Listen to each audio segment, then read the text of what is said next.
कि हमारा साड़ी पर खेसारी लिखावा दिए राजा जी। और की कोहेलू बनावे के खेसारी अशोक बता देख लो ना खेल के कबड्डी। अरे तो फिट रही दे हमारा राजा जी।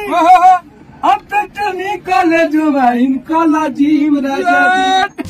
अहिरान स्टार टुनटुन यादव जी का एक सॉन्ग आया है जिस सॉन्ग का बोल है कि हमरा साड़ी पर खेसारी लिखवा दिए राजा जी। और दोस्तों यह सॉन्ग को सुनकर पवन सिंह और पवन सिंह के फैन खूब ज़्यादा बौखला गए हैं। लेकिन दोस्तों आपको बताना चाहते हैं कि पवन सिंह और पवन सिंह के फैंस को बौखलाने वाली बात ही है, क्योंकि खेसारी लाल यादव जी का हर एक बार जो कि नाम लेते हुए टुनटुन यादव गाना गाते हैं। कुछ दिनों पहले एक गाना आया था कि कहेलू बनावे की खेसारी जस बॉडी, और दोस्तों यह भी गाना खूब ज़्यादा चला था। और इसके बाद एक और टुनटुन यादव ने गाना गा दिया कि हमरा साड़ी पर खेसारी लिखवा दिए राजा जी। और दोस्तों यह गाना भी कुछ ज़्यादा वायरल होते हुए नजर आ रहा है। आज से 3 से 4 दिन पहले आया था जिसका व्यू जो काफ़ी ज़्यादा भाग गया है। लेकिन दोस्तों यह गाना को सुनकर खूब ज़्यादा पवन सिंह और पवन सिंह के फैन बौखला गए हैं। लेकिन दोस्तों वहीं पर टुनटुन यादव का कहना है कि साफ साफ खेसारी लाल यादव जो कि हमारे बड़े भैया हैं, और वहीं पर खेसारी लाल यादव जो कि टुनटुन यादव का अपना छोटा भाई भी मानते हैं। और दोस्तों इस तरह से दोनों भाइयों का प्रेम जो कि देखा नहीं जा रहा है और भोजपुरी इंडस्ट्री में और स्टारों को। लेकिन दोस्तों खेसारी लाल यादव जी का हर एक सॉन्ग जो कि टुनटुन यादव के